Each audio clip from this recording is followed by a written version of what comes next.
This is the continuation of the previous episode, the crime scene.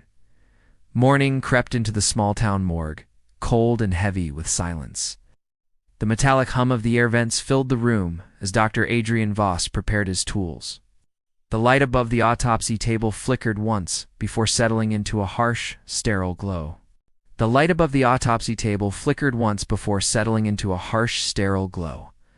The body lay before him, a young man, barely in his 20s, pulled from the river before dawn. Water still clung to his hair, and his skin carried the pale stillness of death. Elena Hart stood beside Adrian, her gloves trembling slightly as she adjusted the surgical lamp. It was her first real postmortem since joining him. She tried to focus on the procedure, not the person, but Adrian. He seemed lost in thought.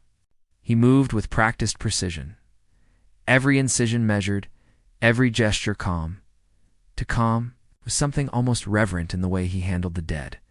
Elena's eyes darted between the instruments and Adrian's face.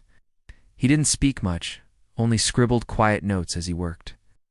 His expression didn't change, not even when he reached the lungs. The water that escaped was tinted with something dark, thicker than it should have been. Elena's breath caught. Could this be something else? She thought, but she said nothing. Adrian's silence carried authority, the kind that made questions feel unnecessary. He examined every wound, every detail, and when he finally removed his gloves, his eyes lingered on the victim's face a moment too long. On the report, he wrote one clean line: cause of death, drowning. But as he signed his name, a faint smile tugged at the corner of his lips, a smile that didn't belong in a morgue. Later that night, long after everyone had gone, the morgue lights still glowed behind closed doors. Adrian remained there, standing beside the same body. He didn't move for a long time.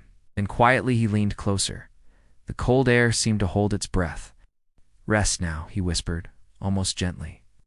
But the look in his eyes said otherwise. Because for Dr. Adrian Voss, the dead never truly rested. Not until their stories were finished. Like and subscribe us for next episode, Whispers in the Morgue.